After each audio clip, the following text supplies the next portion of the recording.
Hi, Dr. Ahadian here. Hope you're doing well. Wanted to talk to you one of the ways to deal with our habituated life and be able to put it aside and don't pressure ourselves and order ourselves to cut certain problems that we have from our lives and be frustrated about it. I'll make an example. We are overweight, we are eating too much, we are thinking about the past, we are talking about how the problems in our family cause us to be left behind, and we are arguing every day about problems that we have with making relationships and getting involved. We are talking and we are smoking a pack of cigarettes a day and eating too much, and we're not able to sit down and tell ourselves that you have to stop it. And stopping is very difficult for us. One of the ways to trick ourselves somehow and get ourselves not to be frustrated about changing our habits is that we should continue doing everything that we are doing. If we are negativistic, if you are ruminating, if you are thinking about the past, if you are making excuses about our problems, talking about our parents, always make excuses that the people around us are messing our lives, we continue to have that kind of behavior, but we add something else to our behavior.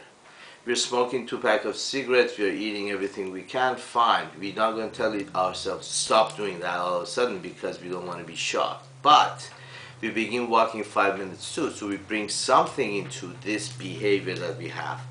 And as an example, we can imagine like we have a room that only 150 people can be in it.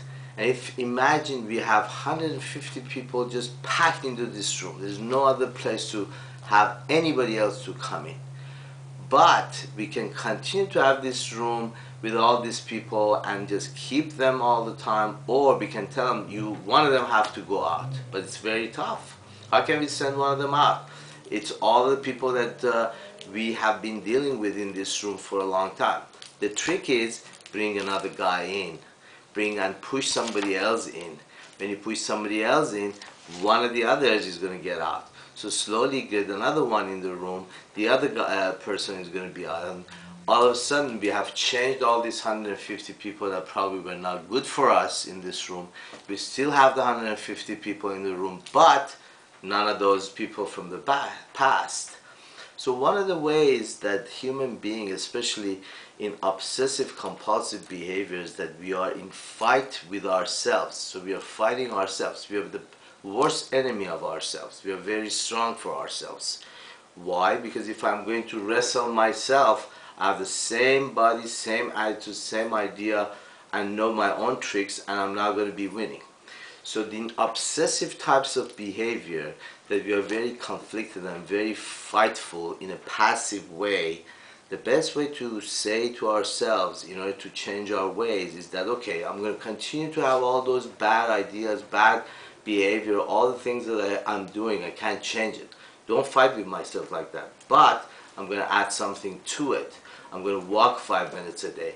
I'm going to hold up my hands up one day.